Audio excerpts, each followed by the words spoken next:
안녕하세요. 지난번엔 제가 그 트리거 스캔하고 지터에 대한 시그널 퀄러티를 테스트하는 툴에 대해서 그 설명을 드린 적이 있었는데요.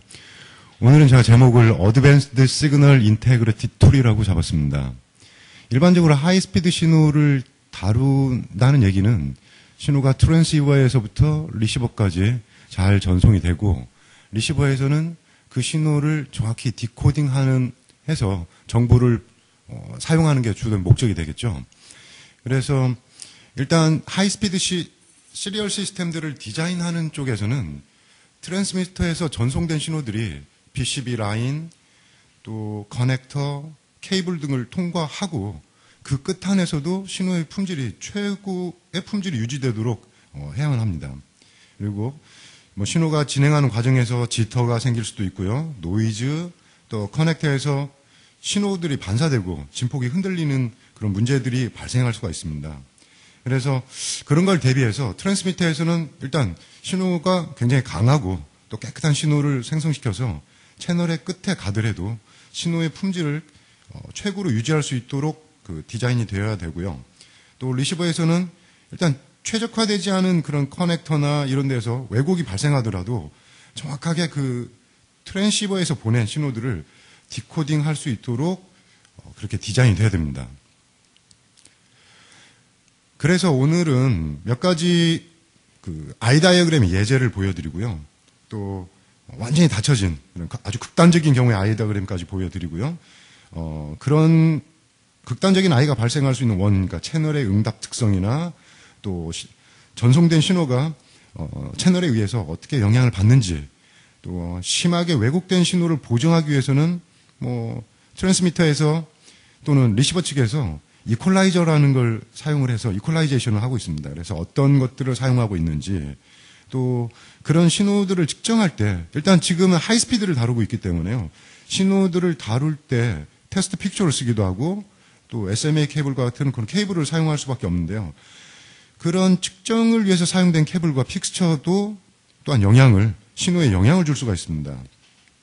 그래서 그런 그 픽스처하고 케이블에서 받은 영향을 어떻게 제거하고 측정할 수 있는지에 대해서 쭉 설명을 드리고 채널의 에뮬레이션 과정이라든가 또는 프리엠퍼시스, 디엠퍼시스를 어떻게 사용하는지에 대해서 설명을 드리고 또 르크로이의 아이닥터라는 그 툴이 있는데요. 그 툴을 어떻게 사용을 하고 측정이 어떻게 사용할 수 있는지 설명을 드리도록 하겠습니다. 지금 아이 다이어그램을 하나 보고 있는데요. 이 아이 다이어그램은 2.5GBps로 전송되고 있는 신호입니다. 위쪽 그림에서 보시는 것처럼 여기 왼쪽 트랜스미터에서 전송된 신호가 24인치짜리 백플레인을 통과하고 이퀄라이저, 그러니까 리시버 칩 바로 앞단에서 지금 포착한 신호입니다. 그래서 리시버에서 지금 화살표로 녹색으로 돼 있는 이 부분이 지금 리시버 내부에서 1과 0을 판단하는 그 슬라이서 쪽인데요. 지금 샘플링 포인트인데, 지금 상태라면 아무런 이퀄라이저나 이런 거 없이도 충분히 1제로를 판단할 수 있을 거라고 생각이 되고요. 자, 이번에는 전송 속도를 여기 오른쪽에 보시는 것처럼 5.1GBps로 올렸습니다. 그리고 같은 백플레인을 통과했을 때 신호인데요. 가운데는 똑같이 지금 그 샘플링 포인트를 올려놨는데 이 부분에서 지금 아이가 굉장히 줄어져 있습니다. 이대로는 지터도 그렇고요. 그래서 리시버에서 1, 0을 판단하기가 그렇게 쉬워 보이지만은 않습니다. 자, 마지막으로 10GBps에 가까운 9.75GBps 신호를 동일한 백플레인에 통과시킨 아이 다이어그램 모양입니다. 아이라고 하기에도 뭐한 그런 아주 깨끗하지 않은 그런 신호 품질을 보이고 있는데요. 이 정도라면 리시버에서 1, 0을 판단하기가 불가능해 보입니다. 자, 이런 경우에 리시버에서는 어떤 뭔가를 액션을 취해야 1, 0을 풀을 수 있을 것 같습니다. 자, 이렇게 전송 속도에 따라서 신호의 품질이 달라지는 것들은 모두 백플레인 또는 채널이라고 일반적으로 부르는데요. 채널에서 어떤 신호들의 영향을 받기 때문에 그렇습니다. 자, 현재 보고 계신 것은 이전 아이다이언에서 보셨던 5GBps 신호입니다. 근데 5GBps 신호가 트랜스미터에서 나온 신호, 좀 더 크게 보이는 신호 있죠. 요 부분, 요 신호하고 채널을 통과한 이후의 신호 두 개를 비교를 하고 있습니다. 앰플리튜드도 마찬가지고요. 앰플리튜드 또 슬루 레이트가 80% 이상 줄었습니다. 그죠? 그래서 이런 상태라면 신호가 줄게 되면 노이즈의 크기는 그대로 있기 때문에 신호대 노이즈의 특성, 그러니까 보통 SMB라고 부르는데 SMB 특성이 굉장히 낮아지게 돼서 신호를 측정하고 뭔가 평가할 때도 굉장히 좋지 않은 영향을 줄 수가 있습니다. 그래서 대부분의 그 전송 시스템에서는 채널에 의해서 굉장히 많은 영향을 받게 됩니다. 자, 여기서는 채널의 주파수 응답 특성을 가운데 지금 보고 있습니다. 채널 백플레인, 24인치 백플레인을 현재 그 백플레인에 S21 그래프를 보고 계시고요. 디비전당 2GHz로 되어 있습니다. 그래서 DC에서부터 20GHz까지 지금 보고 계십니다. 그리고 왼쪽 부분에는 실제 신호가 어떤 신호가 전송돼서 이게 채널을 통과하고 나면 오른쪽에 보이는 이런 식으로 신호가 줄게 되고 또 TX단에서 전송된 이런 I 시그널 품질은 이러했는데 이런 채널의 특성을 통과하면 이렇게 나오더라라는 얘기거든요. 그래서 이 그래프를 잘 보시면요. 이쪽이 이제 dB 단위로 되어 있는데 입력에 비해서 이 채널의 출력의 특성이 주파수가 올라가면 올라갈수록 앰플리튜드가 진폭이 줄어들 수 있다는 걸 지금 얘기하고 있거든요. 그래서 이러한 채널의 특성에 영향을 많이 받아서 신호들이 이런 식으로 오른쪽에 보이는 것처럼 영향을 받게 됩니다. 또 오른쪽 아래쪽에 이 I 다이어그램을 잘 보시면요. 이쪽 부분에 크로스 부분에서 밝게 비치는 4개의 점이 있는데 자, 요런 지터들이 요런 지터 성분들을 보통 인터심볼 인터피어런스라고 부르고요. 채널에 의해서 신호 패턴들도 한번 보십시오. 1에서 1로 쭉 진행하는 애들은 상대적으로 올라갔다 또 빠르게 떨어지는 애들보다 진폭이 크게 유지되고 있는데요. 여기에 1과 0, 0과 2를 반복하는 이런 애들은 주파수가 비교적 빠른 성분들이거든요. 그래서 주파수가 느린 성분들보다 주파수가 빠른 성분들이 감소가 많이 일어나게 되죠. 그래서 이런 것 때문에 주파수 성분이 큰 애들이 상대적으로 신호가 줄면서 인터심볼 인터페어런스를 만들어내고 있습니다. 그리고 PCI 익스프레스 같은 경우에도 뭐 젠1은 2.5GBps고 젠2는 5GBps, 젠3는 8GBps인데요. 이런 스피드는 계속 올라가지만 백플레인은 항상 같은 백플레인을 사용한다는 점을 먼저 생각을 해야 됩니다. 결국에 신호가 올라가면서 백플레인에서 더 영향을 많이 받을 수 있다라는 얘기가 됩니다. 그래서 5GBps 이상의 신호들을 다루게 되면 일반적으로 이퀄라이제이션이라는 걸 사용을 하게 되거든요. 그래서 여기 보시면 왼쪽에 트랜스미터의 블록도를 보이고 있고요. 오른쪽에 리시버 단에서의 블록도를 보여드리고 있습니다. 그래서 미리 아까 보셨던 화면에서처럼 채널을 통과하게 되면 분명히 어떤 성분들이 크기가 변화되는 성분들이 있어요. 주로 하이 프리퀀시 성분들이죠. 그래서 미리 크기가 줄어들 걸 예측을 해서 트랜시버 쪽에서는 프리엠퍼시스 또는 디엠퍼시스를 사용해서 하이 프리퀀시 성분을 키운다든가 아니면 주파수가 느린 성분들을 미리 줄여서 보내게 되면 채널을 통과하고 났을 때 거의 같은 크기로 볼 수 있다라는 거죠. 그래서 트랜스미터 쪽에서도 프리엠퍼시스나 또는 디엠퍼시스를 사용해서 미리 신호의 크기를 변경한 후에 신호를 전송하게 됩니다. 그리고 채널에 의해서 영향을 많이 받은 신호들을 리시버에서는 정확히 디코딩을 잘해야 되거든요. 그래서 리시버 첫 단에 리시버 단에 쓰는 리니어 이퀄라이제이션을 하기도 하고요. 또 1, 0를 판단한 후에 그 판단된 값을 가지고 다시 뭐 피드백 시켜가지고 이퀄라이제이션을 하는 뭐 보통 DFE 또는 디시전 피드백 이퀄라이저라고 부르는 이런 이퀄라이제이션을 사용합니다. 특히 이 DFE 같은 경우에는 노이즈의 특성에 탁월하고요. 또 인터심볼 인터페어런스를 효과적으로 줄일 수 있는 그런 방법입니다. 그래서 5기가 bps 이상의 속도를 다루게 되면 이때는 반드시 인터심볼 인터페어런스를 제거할 수 있는 이런 이퀄라이제이션 필터를 사용하게 되는 겁니다. 자, 여기서는 지금 TX단에서 전송할 때 사용하는 프리엠퍼시스하고 디엠퍼시스 신호를 지금 비교를 하고 있는데요. 좌측에 두 개 그림, 그러니까 위쪽 그림이 프리엠퍼시스 전의 그림이고요. 아래쪽이 프리엠퍼시스를 시켜놓은 후입니다. 실제 전송될 때는 이러한 신호들이 전송이 되는 거죠. 그리고 채널에서 하이 프리퀀시 성분, 결국에 트랜지션이 있는 부분들의 신호들이 줄어들게 되고 결국에 리시버에 가면 동일한 크기로 신호를 받아보겠다라는 얘기가 되겠습니다. 또 프리엠퍼시스 말고 트랜시버에 사용하는 게 디엠퍼시스라는 게 있는데요. 디엠퍼시스는 반대입니다. 오른쪽에 지금 보여드리고 있는데 크기가 일정한 신호들을 전송하기 직전에 필터를 써서 주파수가 느린 성분들, 그러니까 트랜지션이 없어지는 그 성분들을 상대적으로 크기를 줄여서 보내게 됩니다. 그러면 여기 프리퀀시가 빠른 성분들이 통과되면서 같은 사이즈로 줄게 되고 리시버에서는 동일한 크기의 그런 신호들을 받게 되고 신호를 그 디코딩을 원활하게 할 수 있도록 하는 일종의 그 이퀄라이저 방법이라고 할 수가 있습니다. 자, 리시버 앞쪽에 위치하고 있는 그 리니어 리시버 이퀄라이저 원리는 굉장히 그 원리 자체는 간단한 원리를 가지고 있습니다. 그래프에 노란색이 지금 채널의 응답 특성을 보이는데요.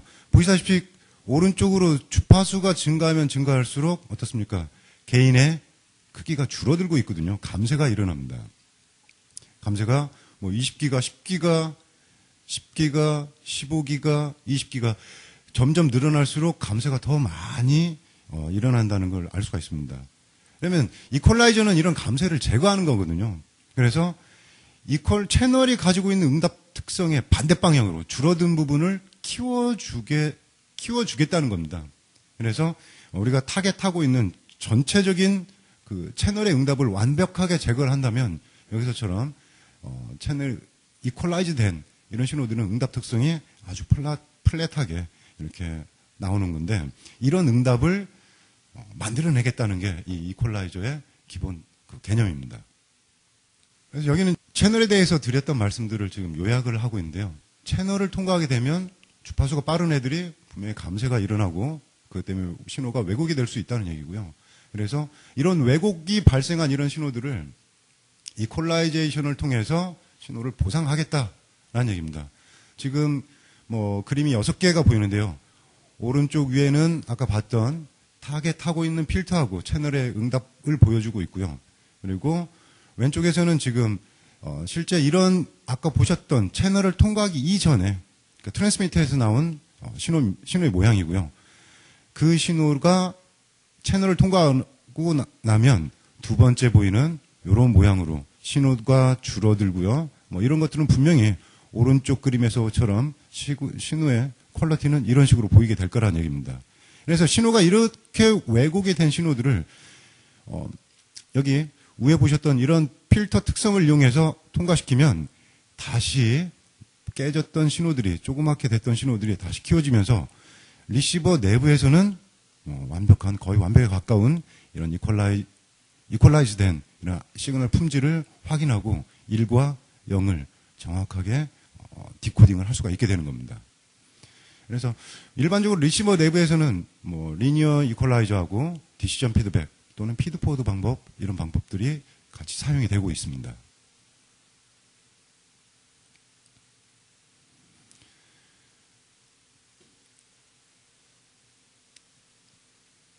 그래서 신호가 지금 보시는 것처럼 이미 다 보셨던 화면들인데요.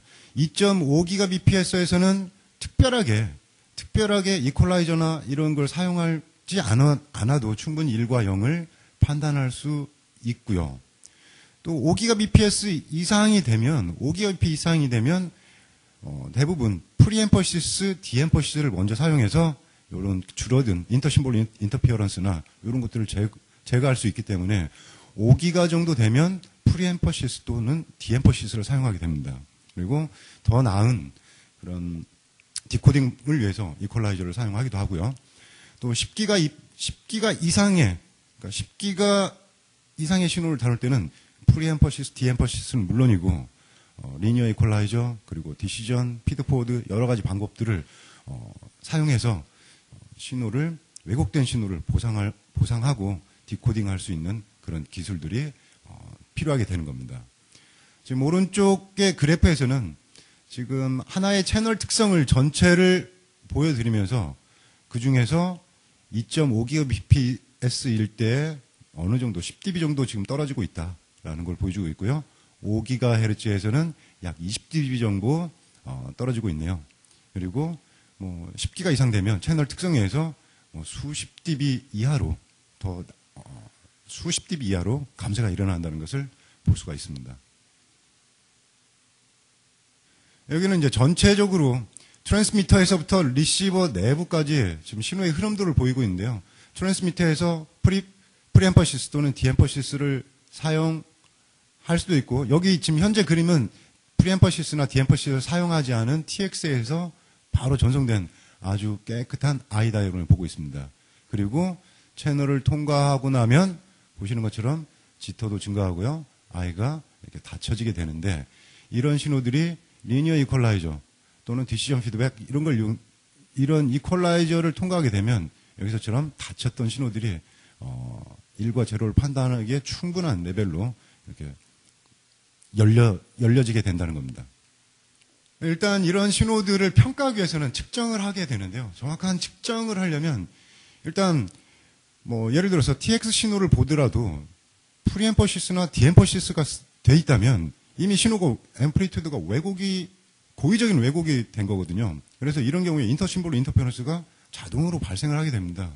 이런 상태에서 지터를 측정하는 게 크게 의미가 없어요. 그래서 일단 프리엠퍼시스나 디엠퍼시스가 돼 있다면 그걸 제거하고, 그러니까 프리엠퍼시스나 디엠퍼시스 되기 이전의 신호를 가지고 실제 TX의 신호의 품질을 판단할 수 있어야 되고요. 또 신호가 5기가, 10기가 올라가면 그걸 측정하기 위해서 사용한 그런 테스트 픽스처나 또 케이블들이 영향을 줄 수가 있거든요. 그래서 그런 주변 장치에서 온 왜곡들을 또 제거할 수 있으면 더욱 좋겠죠. 그리고 또 TX단에서 뭐 특정한 채널을 통과했을 때 어느 정도 게인이 줄고 또 어느 정도로 프리엠퍼시스를 시켜야 되나, 또는 채널을 통과하고 나서 마지막 단에서 신호를 찍었을 때 과연 채널을 통과하기 전에는 어땠을까, 이런 것들을 이제 생각할 수가 있는데요. 그래서 간단하게 채널들, 그러니까 백플레인이라고 뭐 말씀드릴 수도 있고요. 이런 것들을 에뮬레이션에서 실제 물리적인 연결 없이 신호를 측정한다든가, 또는 채널 끝에서 신호를 찍고 채널을 통과하기 전에는 모양이 어땠는지, 그래서 채널에 대한 디임베딩 기능을 수행할 수 있다면 더욱 TX부터 RX까지 신호를 정확히 다 관측할 수가 있을 겁니다. 또 가장 시리얼 데이터를 다루시는 분들이 가장 어려워하고 있는 게 거의 불가능한 일 중에 하나가 리시버 내부에서 신호를 측정하는 겁니다. 그죠? 그래서 여기서는 리시버 단에 있는 이퀄라이저를 에뮬레이션해서 실제 리시버 내부에서 어떤 식으로 동작하는지를 또 볼 수 있다면 더욱 신호의 품질을 분석하는데 훨씬 도움이 많이 될 거라고 생각이 됩니다. 자, 여기는 이제 신호를 측정하기 위한 기본적인 시리얼 데이터 링크 모델하고 측정 방법을 소개하고 있는 그림인데요. 위에서 이미 한번 보셨던 건데요. TX단에서 앰퍼시스, 프리앰퍼시스, 디앰퍼시스를 시키고 채널을 통과하고 이퀄라이제이션을 수행하는 과정을 거치게 된다는 거고요. 또 이런 신호를 측정하기 위해서 예를 들어서 TX단의 신호를 측정하기 위해서는 TX 끝단에 보시는 것처럼 이런 테스트 픽처를 연결하고 이 픽처하고 스코프하고는 SMA나 이런 케이블을 연결해서 신호를 관측하게 되는 겁니다. 또 예를 들어서 채널 끝단, 결국에 리시버 인풋단의 신호를 보기 위해서는 채널 TX에서 전동 신호가 채널을 통과하고 이 채널 끝에 픽처를 연결하고 그 신호를 스코프로 받아보는 거죠. 그래서 오늘 소개해드릴 이 측정법은 이런 겁니다. 과연 TX에서 나온 신호가 픽처를 통과하게 되면 신호가 이거에 의해서도 왜곡이 될 수 있기 때문에 이 픽처의 효과를 제거하자는 거죠. 그리고 바로 전송단 바로 끝에서 나오는 신호를 스코프로 관측을 하고 측정을 하겠다라는 얘기고요. 두 번째는 리시버에서 본 측정하기 위해 연결한 픽처 효과도 제거하고요. 또는 채널을 통과하기 전, 후, 모두 다 스코프에서 다 측정을 해보겠다는 겁니다. 신호는 리시버 바로 앞, 그러니까 채널의 끝에서 받았지만 측정은 이 부분에서 측정할 수도 있고요. 또는 여기에서 신호를 받으면서 TX단의 신호들을 우리가 스코프를 통해서 분석을 할 수가 있습니다. 그래서 그런 방법들에 대해서 설명을 드리도록 하겠습니다. 자, 먼저 그럼 케이블 효과를 제거하는 케이블 디임베디드 기능에 대해서 설명을 드리도록 하겠습니다. 케이블 디임베디드를 하려면 먼저 스코프에 케이블 특성을 입력을 해줘야 되는데요. 케이블의 특성은 두 가지로 입력을 받을 수가 있습니다. 어테뉴에이션 테이블이나 감쇄 인서션 로스라고도 부르죠. 테이블로 받거나 또는 케이블의 특성을 어떤 특정한 수식으로 똑같이 정의를 해놓은 게 있거든요. 두 가지 방법이 있는데요. 이런 값들은 여기 보시는 것처럼 케이블 공급 업체에서 같이 케이블 특성을 이런 식으로 이제 공급을 합니다. 그래서 보통은 인서션 로스들은 주파수별로 어느 정도 몇 dB 정도 에러 로스가 일어나는지에 대해서 테이블로 제공을 하고요. 또 아래쪽에 보시면 어떤 수식이 하나 나와 있는데요. 이게 삽입 손실들을 나타내는 그런 수식입니다. 간단합니다. 그죠? 그래서 두 가지 팩터가 있어요. K1, K2 이런 팩터가 있는데 보통은 두 가지 밸류 이런 값으로 주거나 아니면 테이블로 주거나 아니면 둘 다 제공을 하는 경우가 있습니다. 그래서 이 테이블을 보시고 주파수별로 입력을 쭉 dB하고 같이 입력을 해줄 수도 있고요. 또는 선택적으로 어떤 수식을 이용해서 정의를 할 수가 있습니다.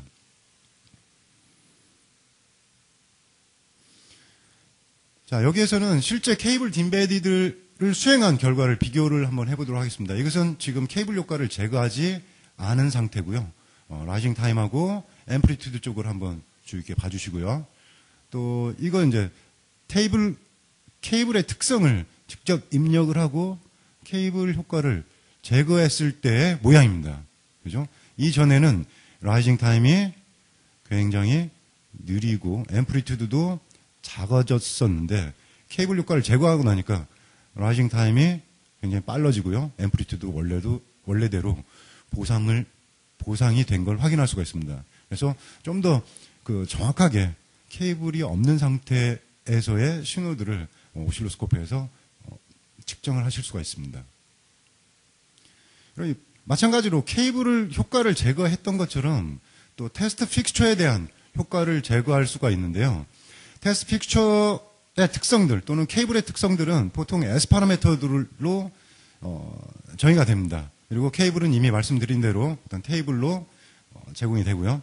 그래서 테스트 픽처에서 어떤 받은 영향들을 S 파라미터 값을 입력을 해주고 그 효과를 제거하게 되면 테스트 픽처를 연결하지 않고 보시는 것처럼 바로 스코프로 TX단을 입력받은 거하고 똑같은 효과를 보면서 신호를 더 정확하게 외부의 영향을 모두 제거한 상태에서 신호를 측정할 수가 있습니다. 그리고 테스트 픽처나 케이블의 효과를 제거할 수도 있지만 가상으로 연결하지 않은 채널들의 효과를 또 반대로 낼 수가 있어요. 그래서 TX단에서 신호를 받고 물리적으로 채널을 연결하지 않은 상태에서 어떤 S 파라미터로 정의된 채널 효과를 채널 값을 이용해서, 채널의 특성을 이용해서 바로 우리가 에뮬레이션된 RX 신호, 결국에 리시버에 입력될 수 있는 리시버 인풋 신호를 우리가 바로 확인해 볼 수가 있습니다. 그래서 오른쪽 아래 보시는 이제 그림이 그겁니다. 그러니까 스코프에서 트랜시버에서 전송된 신호를 실제 받아가지고요. 이 신호를 받은 상태에서 채널을, 가상의 채널, 그러니까 S 파라미터 파일을 이용해서, 그 파일을 이용해서 에뮬레이션 했을 때, 어떤 그 채널을 끝에서는 이러한 신호들이 보일 수 있다.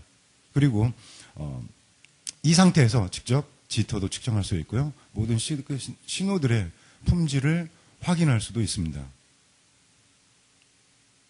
그래서 실제 물리적으로 연결하지 않은 이런 상태에서 그 파형을 만들어내는 것들을 에뮬레이션이라고 부릅니다. 자, 그리고 오실로스코프 내부에서 리시버 단에서 일어나는 모든 일들을 다 할 수가 있어요. 그래서 저 여기 보시면 제일 위에 인풋, 이 부분은 트랜시버에서 입력받은 신호입니다. 그리고 가상의 채널을 통과하고 채널의 끝에서 나오는 출력 신호가, 이런 신호들이 전송되면 이런 신호들이 나오게 된다는 얘기고요. 그죠? 그리고 이렇게 신호들이 작아진 이런 애들이 이퀄라이제이션을 하게 되면 원래의 크기만큼 앰플리튜드 돌아오고요. 신호 품질이 향상될 수 있다는 거고요. 이런 것들을 오실로스코프에서 전 과정을 다 수행하실 수가 있습니다. 사실 극단적으로 아까 보셨던 것처럼 10기가에 가까운 신호들이 백플레인을 통과하면 거의 신호 품질 테스트조차도 불가능합니다. 그래서 이런 신호를 받아가지고 측정기 내부에서 리시버에서 수행하는 그런 이퀄라이제이션을 수행하게 되면 아주 여러 가지 이퀄라이제이션 환경, 그러니까 DFP 아니면 또는 피드 포워드 방법을 탭 수가 몇 개냐에 따라서 지터가 어떻게 달라지는지, 또는 또 코에피션트 값을 넣었을 때 어떤 값을 넣었을 때 어떤 식으로 신호가 달라질 수 있는지 직접 확인을 하실 수가 있고요. 또는 인터심볼 인터페어런스가 DFE를 통과하면서 탭 수가 몇 개냐에 따라서 얼마나 효과적으로 인터심볼 인터페어런스가 줄어드는지도 확인을 해볼 수가 있습니다. 그래서 측정기에서 이런 이퀄라이제이션을 사용한다면 신호를 리시버 칩 디자인하고 할 때도 아주 많은 도움이 될 거라고 생각이 됩니다. 지금까지는 측정기, 그러니까 오실로스코프에서 TX단에서부터 리시버까지, 또 실제 신호들이 TX단에서 전송된 신호들이 채널이나 비아 또는 커넥터를 통과하면서 어떻게 왜곡이 되고, 그런 왜곡된 신호들을 리시버에서는 이퀄라이제이션을 거쳐서 그 디코딩을 한다라고 지금까지 설명을 드렸고요. 다음에는 직접 아이닥터2를 사용해서 이퀄라이제이션을 수행하고 또 여러 가지 측정하는 방법들에 대해서 소개를 해드리도록 하겠습니다. 이미 말씀드린 대로 스코프에서 채널을 에뮬레이션하고 또 테스트 픽처나 케이블을 디임베디딩하고 리시버 내부에서 쓰는 이퀄라이제이션을 에뮬레이션 할 수 있다고 말씀드렸는데요. 르크로에서는 그러한 것들을 수행할 수 있는 툴을 아이닥터2라고 부릅니다. 지금 아이닥터2의 툴을 어떻게 사용할 수 있는지 간단하게 설명을 드리도록 하겠습니다. 아이닥터2를 이용하면 테스트를 할 때 사용한 픽스처나 케이블들 또는 실제 트랜스미터가 통과한 그런 채널들을 디임베딩해서 측정할 수가 있고요. 또는 트랜스미터에서 전송할 때 엠퍼시스, 디엠퍼시스나 프리엠퍼시스를 사용한다고 그랬는데요. 그런 트랜스미터에서 사용하는 엠퍼시스를 또 에뮬레이션을 할 수가 있고, 이미 엠퍼시스 돼 있는 신호들에서 엠퍼시스 성분을 제거하고 신호를 측정하실 수도 있습니다. 그리고 채널의 응답 특성을 가지고서 실제 채널을 에뮬레이션 하고요. 또는 리시버에서 사용하고 있는 리니어 이퀄라이저 또는 디시전 피드백 이퀄라이저, 피드 포워드 이퀄라이저들을 전부 에뮬레이션을 하실 수가 있습니다. 자, 사용자 유저 인터페이스는 아주 알아보기 쉽도록 이렇게 구성이 되어 있습니다. 그래서 입력 신호가 어디로 몇 번 채널로 들어오는지, 입력 신호의 전송 속도는 얼마인지, 그리고 이 신호가 어떻습니까? TX단에서 엠퍼시스를 한다고 그랬는데요. 이런 신호들이 엠퍼시스 과정을 거치고 또 채널을 거치고 이퀄라이저, 리시버로 들어가는 과정, 전체 신호가 흘러가는 모양대로 그대로 유저 인터페이스는 구성이 되어 있고요. 그래서 크게 보면 시그널 인풋, 엠퍼시스, 사용 유무, 그리고 에뮬레이션, 디임베디드 기능을 수행할 수 있고요. 그 다음에 이퀄라이저, 이렇게 네 가지로 구성이 되어 있습니다. 먼저 입력 신호 블럭에서는 입력 신호가 한 채널을 통해서 들어오는지 또는 두 채널로 두 개의 채널을 이용해서 입력을 받고 있는지, 전송 속도는 얼마인지 입력할 수 있도록 창이 마련이 되어 있고요. 두 번째 블럭, 엠퍼시스 블럭에 들어오면 엠퍼시스를 사용할 건지 안 할 건지, 사용할 건지 안 할 건지, 그리고 자동으로 추가할 거냐 또는 제거할 거냐, 물론 프리엠퍼시스, 디엠퍼시스 둘 다 선택을 할 수가 있습니다. 그리고 커스텀을 사용하게 되면 사용자가 직접 코이피션 값을 입력하고 그거에 따른 특성들을, 그러니까 어떤 특정한 코이피션스를 넣었을 때 디엠퍼시스가 어느 정도 되는지 이런 것들을 확인을 해볼 수가 있습니다.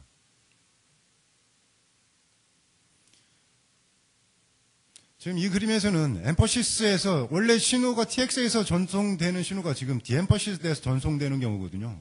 그래서 이런 신호들을 지금 아이다의 신호 품질을 확인해 보니까 고의적으로 지금 디엠퍼시스 시키면서 인터 심볼 인터페어런스가 포함된 이런 화면을 볼 수가 있습니다. 그래서 이런 상태에서 지터를 측정한다면, 그죠? 아주 정확한 TX 신호라, 이제 트랜스미터에서 나오는 정확한 신호라고 할 수가 없습니다. 그래서 계측계에서 아이닥터2를 통해서 지금 현재 디엠퍼시스된 이런 효과를 제거를 한 화면이 오른쪽에 나온 그림입니다. 그래서 디엠퍼시스된 요 크게 약 지금 3.5dB에서 6dB네요. 6dB만큼 디엠퍼시스를 시켜놨는데 요것을 디엠퍼시 된 걸 제거를 하고 지금 화면 오른쪽에서 보고 있습니다. 그래서 지터 값도 비교해 보시면 TX에 전송됐을 때 뭡니까? 인터 심볼 인터피어런스가 약 17.2 피코로 나왔는데요. 이것을 디엠퍼시스 효과를 제거하고 나니까 2 피코 세컨드로 현저하게 많이 줄어졌다는 것을 확인할 수가 있습니다. 그래서 이런 식으로 디엠퍼시스 또는 프리엠퍼시스를 제거한 상태에서 신호를 관측하실 수도 있고요. 또는 엠퍼시스 다 돼 있지 않은 신호들을 에뮬레이션에서 프리엠퍼시스 또는 디엠퍼시스를 준 상태에서 신호를 측정하실 수도 있습니다.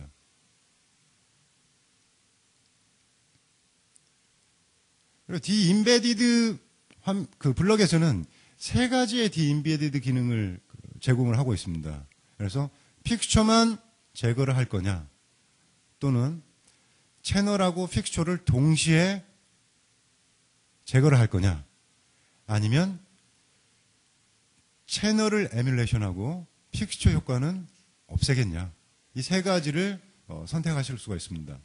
그래서 실제 신호 위에 이제 블럭으로 보이는 이 부분에서는 실제 신호가 TX 신호를 테스트 픽스처를 이용해서 신호를 포착하고 그 신호를 스코프에서 본다라는 얘기고요. 그리고 신호는 실제 입력은 TX단에서 픽스처를 통해서 들어왔지만 디임베디드를 하면 픽스처가 연결되기 이전 상태의 신호를 오실로스코프를 통해서 확인할 수 있다라는 거고요. 두 번째에서는 채널하고 지금 픽스처 효과를 제거하는 그림인데요. 실제 TX 신호에서 신호가 전송이 되고 또 채널을 통과하고 채널 통과 후에 픽스처를 연결하고 스코프로 입력을 받고 있습니다. 그래서 이 경우에서는 픽스처 효과하고 채널 효과를 내가 제거하겠다 그러면 결국 실제 신호는 채널을 통과해서 받았지만 그 통과하기 이전의 상태들을 오실로스코프에서 확인할 수 있다라는 얘기입니다. 그리고 마지막으로는 지금 TX단, 그러니까 전송 쪽에서 픽스처를 통해서 신호를 받으면서, 그죠? 채널을 내가 에뮬레이션해서 채널을 에뮬레이션하고 또 픽스처 효과는 물론 제거를 해야겠죠. 그래서 픽스처 효과는 제거한 상태에서 TX 신호가 채널을 통과했을 때 어떤 식으로 신호가 나오게 될지를 미리 예측하고 측정할 수가 있습니다. 자, 에뮬레이션 D-Embedded 블럭에서는 이런 식으로 세 가지의 D-Embedded 항목을 선택할 수가 있습니다. 그래서 채널하고 픽스처를 없애거나 또는 채널을 에뮬레이션하고 또 어떤 픽스처만 없애거나 하는 이 세 가지의 조건을 가지고서 신호를 측정할 수가 있습니다. 채널하고 픽스처 자체는 전부 S 파라미터를 이용해서 그 에뮬레이션을 수행하게 됩니다. 그래서 여기에 보면 뭐가 있냐면 Use Ideal Picture라는 게 있는데요. 이 경우에 체크가 된다면 픽스처가 연결되지 않으니까 아주 감쇄가 전혀 일어나지 않는 상태로 그냥 통과되는 그러니까 패스스루를 의미합니다. 그리고 채널의 응답 특성들은 이미 S 파라미터 파일로 받았기 때문에 그 S 파라미터 파일을 이용해서 S21 또는 S21 그래프를 매그니튜드 형식으로 감쇄되는 현상들을 채널의 리스폰스 응답 특성을 확인할 수도 있고요. 또는 페이즈 둘 다 어떤 거든지 응답 특성들을 확인을 해보실 수가 있습니다. 채널을 에뮬레이션 한다는 얘기는 가상으로 지금 어떤 신호를 통과시키겠다는 얘기거든요. 그래서 아마 그러면 이게 S 파라미터를 수식적으로 한 애가 얼마나 실제 물리적인 그 채널을 통과했을 때하고 과연 같을까 하는 의문을 가지게 될 겁니다. 그래서 여기서는 실제 신호를 좀 물리적인 백플레인을 실제 통과했을 때 하고요. 또 신호를 TX단에서 바로 입력을 받고 채널을 에뮬레이션 했을 때하고 두 개의 파형을 지금 비교를 하고 있습니다. 두 개로 겹쳐가지고 올려놓고 있는데요. 색으로 완벽하게 일치하고 있기 때문에 지금 색으로 구분이 안 되는데요. 노란색으로 보이는 뒤쪽에 보이는 게 실제 물리적으로 연결을 했을 때고요. 그리고 약간 붉은색으로 보이는 게 에뮬레이션을 했을 때의 결과입니다. 두 개는 완벽하게 지금 일치하는 것을 확인을 해보실 수가 있습니다. iDuct2의 마지막 블록, 이퀄라이저 블록에서는 지금 Continuous Time Linear Equalizer를 에뮬레이션 하는 게 있고요. 또는 피드포워드 이퀄라이저를 에뮬레이션 하는 두 개의 박스로 되어 있습니다. 특히 여기 CTLE, 그러니까 Continuous Time Linear Equalizer 같은 경우에는 지금 이쪽에 오토하고 커스텀이 있는데요. 오토를 사용하고 내가 몇 dB 부스트업을 하겠다 하면 자동으로 어떤 부스트업 레벨이나 이런 게 자동으로 구성이 되고요. 또 피드포워드 이퀄라이저 같은 경우에는 탭 수나 또는 신호의 크기, 그러니까 출력 신호가 100mV인지 200mV인지 결정할 수 있고요. 그리고 프리커서나 이런 것들의 탭 수를 결정할 수가 있습니다. 그래서 이쪽도 보시면 피드포워드 이퀄라이저에서 두 가지의 그 버튼이 있습니다. 하나는 트레인이라는 버튼이 있고요. 하나는 에디트라는 버튼이 있는데 여기 트레인이라는 버튼을 이용하면 이 iDuct2가 아주 이상적인 아이디어란 그런 탭의 코이피션스 값을 가지고서 결정을 하게 됩니다. 그러면 리시버 디자인할 때 과연 탭 수는 내가 5개를 쓰는데 각각의 탭 코이피션스는 얼마로 넣는 게 좋겠다 하는 레퍼런스로 사용할 수도 있고요. 또 에디트하고 뷰 쪽에서는 이미 리시버 이퀄라이저에서 가지고 있는 탭하고 코에피션트 값을 직접 입력할 수 있는 그런 창을 제공을 합니다. 자, 이 그림은 제가 USB.org에서 그 USB 3.0 스펙을 소개하는 부분에서 받아왔습니다. USB 3.0 같은 경우에 5GBps의 전송 속도를 사용하고요. 그리고 측정할 당시에도 테스트 픽스처를 통과하고 나서 신호를 받으면 반드시 그 특성을 어떤 보상을 위해서 여기에 있는 이런 필터를 먼저 이퀄라이제이션을 한 상태에서 측정하도록 하고 있습니다. 그래서 이 Continuous Time Linear Equalization의 지금 특성을 지금 보이고 있고요. 이거 오른쪽에 있는 도표는 USB 3.0 스펙에 나오는 그런 값들입니다. 그래서 이 CTLE에서는 정해줘야 될 게 뭐 간단해요. DC 게인은 얼마이고, 그 다음에 프리퀀시 첫 번째 제로를 유지하고 있는 주파수가 얼마인지, 그리고 폴 1, 폴 2의 그 주파수만 정의를 해주시면 됩니다. 여기 있는 값은 신호 품질 테스트를 위해서 사용하는 그런 개수들입니다. 자, 이 부분에서는 실제 Continuous Time Linear Equalization을 사용하기 전, 그러니까 리시버에 입력되기 전 신호, 채널을 통과한 신호를 왼쪽에서 보고 있고요. 5개월 BPS 신호입니다. 그래서 지금 여기에서도 인터심볼 인터페런스가 발생을 하고 있다는 걸 알 수가 있고요. 게인도 하이 프리퀀시 성분이 지금 줄어 있습니다. 그죠? 그래서 이런 신호들이 CTLE를 통과하고 나서 어떤 식으로 신호가 키워졌고 또 왜곡된 부분이 어떻게 보상되었는지 확인을 하실 수가 있습니다. 자, 이쪽에서 사용한 그 5기가 bps 신호를 입력받고 그 CTLE의 개수는 오른쪽에서처럼 이런 그 개수들을 사용을 했습니다. 그래서 여기서는 뭐 DC 게인하고 제로 프리퀀시, 폴 1의 주파수, 폴 2의 주파수가 얼마인지만 입력하시면 되고요. 물론 오토로 사용했을 때는 DC 게인이 얼마인지만 입력을 해주시면 됩니다.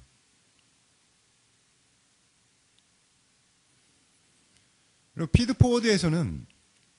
피드포워드에서는 이미 말씀드린 대로 내가 트레이닝을 시킬 거냐 아니면 직접 값을 입력할 거냐 두 개의 버튼을 이용해서 피드포워드 조건을 설정할 수가 있고요. 그래서 다시 한번 말씀드리지만 여기에 있는 트레인을 누르게 되면 탭수만 정하고 트레인을 누르게 되면 가장 스코프가 계산했을 때 가장 이상적인 그런 탭 파라미터 값들을 이용해서 어떤 레퍼런스 참조값으로 사용을 하실 수가 있습니다. 그래서 아이닥터는 크게 보면 두 가지로 구성이 됐다고 보시면 돼요. 버추얼 프로빙, 그러니까 채널을 가상으로 내가 에뮬레이션하고 또는 실제 물리적으로 연결돼서 들어온 신호에서 채널을 디임베딩하고 이런 것들은 이제 그 버추얼 프로빙이라고 부르고요. 또는 이퀄라이저를 에뮬레이션을 할 수 있다. 그래서 이퀄라이저하고 크게 보면 두 가지로 되어 있습니다. 버추얼 프로빙 부분하고 이퀄라이저 부분으로 되어 있습니다. 그래서 지금 이건 이제 디테일하게 아까는 블럭을 이용해서 신호의 흐름을 봤는데요. 여기서는 웹 에디트라는 기능을 이용해서 아이닥터를 사용하고 있는 모습입니다. 그래서 채널 2번과 3번에서 신호가 들어오고요. 이 S 파라미터로 정의된 이 채널에 입력이 되고 채널을 통과해서 아웃풋된 신호들이 디퍼런셜 돼서 리시버로 들어간다. 리시버 내부에서는 현재 여기에서는 피드포워드 방법하고 디시던 피드백 두 개를 정의를 할 수가 있습니다. 그래서 이 리시버에서 출력은 어떻게 될 거고 그리고 데이터들, 그러니까 디코딩된 데이터들은 어떻게 될 건지 또는 리시버에서 그 PLL에서 PLL에 의해서 풀어진 신호는 어떻게 되는지 또 에러가 있는지를 출력을 할 수 있도록 되어 있습니다. 그래서 오른쪽에는 실제 파형을 보고 있습니다. 그래서 채널을 통과한 신호 이미 디스토션이 일어나 있는 걸 확인할 수가 있고요. 게인이 크기가 많이 줄어 있습니다. 그래서 이런 신호들이 들어와서 이퀄라이제이션이 되면 신호가 어떻게 보상이 되었고 또 이런 보상된 신호로부터 디코드된 결과는 어떤 식으로 나올 건지 또 클럭은 어떻게 나올 건지 그래서 리시버 칩셋 내부에서 신호는 물리적으로 신호를 프로빙할 수가 없습니다. 그래서 여기에서는 이 리시버의 에뮬레이션을 통해서 그 리시버 내부에서 실제 발생하고 있는 신호들을 출력해서 확인하고 또 시그널 퀄리티를 측정을 하실 수가 있습니다. 제가 지금까지 시리얼 전송 시스템에서 신호들이 어느 부분 신호가 점점 빨라지면서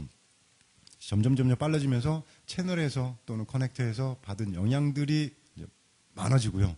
그런 신호들을 제거하기 위해서 리시버에서 이퀄라이제이션도 사용하고요.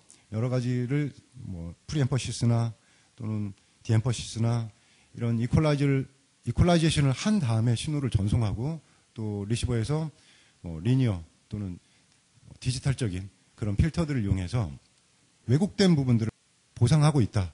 그리고 오실로스코프에서 측정기에서도 똑같은 툴을 이용해서 실제 측정이 불가능한 그런 부분의 신호까지도 확인할 수 있다라고 설명을 드렸습니다. 그래서 마지막으로 아이닥터를 이용해서 여러 가지 시뮬레이션하고 에뮬레이션하는 과정을 보여드렸는데요. 이런 기본적인 여러분들도 모두 다 알고 계신 기본적인 내용들의 스코프를 사용하는 방법까지 설명을 드렸습니다. 모쪼록 여러분들의 그 업무에 많은 도움이 되시길 바랍니다. 경청해 주셔서 감사합니다.